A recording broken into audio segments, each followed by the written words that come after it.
Which was the toughest media for you to manage out of all of the ones you've been in?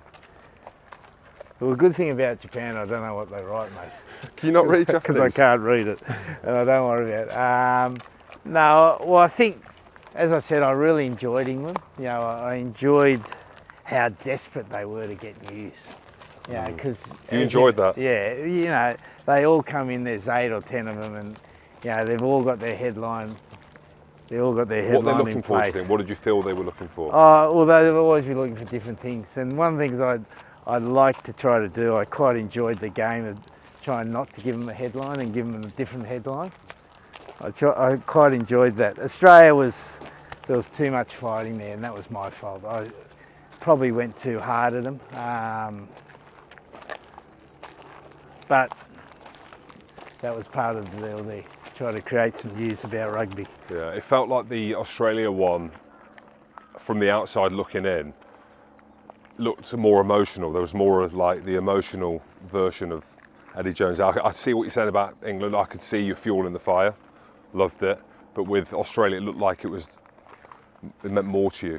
Yeah, no, that's probably right. And again, when I reflected, I probably didn't have as much control as I would have liked in the way I handled things. With the media? Yeah, and it's funny, you know, you get to 63 and you think you should be able to do that. But it was quite it was like a job where I was so, and maybe it was desperate to do well for the country, that I allowed that to overflow to the media. Yeah. So you were desperate then for desperate for Australia. the country to do well. Yeah, because it almost felt like they needed. I know Dave did a good job. He did a great job. He was in there as well, and like I think, like you saying that, like the desperation. Like I think that's a good thing. I don't think people maybe saw that, because you go into the World Cup, you've got a tough pool, some big decisions made around leadership and all these different things. It did look tough. Yeah, it was just too unstable, mate. We had change in personnel, change in leadership. We tried to change the way we played, short run up. If I had my time again, I'd still probably do it the same. And because at the end of the day, sometimes you have to make changes for the place to be successful. And I've got no doubt that Joe Smith will improve the team. And I think there's some good young players there that'll start to come through now. They've had, you know, a pretty tough experience, and sometimes the making of a good team is the, you know, the disappointment of having a bad campaign. Sometimes that's the thing that really drives you to be good, to be really good, you know. And the difference between being good and really good is so small but so finite as well, that, you know, as a player you have to make that decision yourself. You have to make, and then if you've got enough blokes who make that decision to want to train that little bit harder. Like, it was interesting, after the World Cup I took with Scotty Robinson, we took the Barbarians and we played against Wales.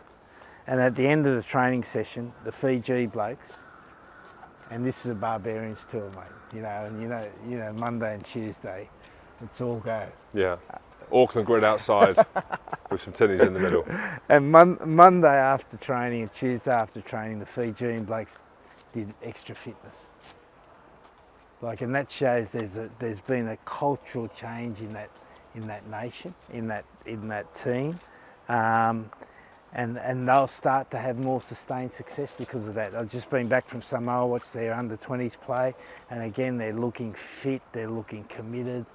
And the penny just drops, and sometimes you've got to stir the pot a bit to get that penny to drop, and that was part of the job I had to do in Australia. So, like, I don't make any excuses. We didn't have success. That's my fault, but I do feel there's a basis there for them to go forward now. Yeah, because you look at what they've got coming up, and this is probably what excited you as well. You've got the Lions tour, and then you've got a home World Cup.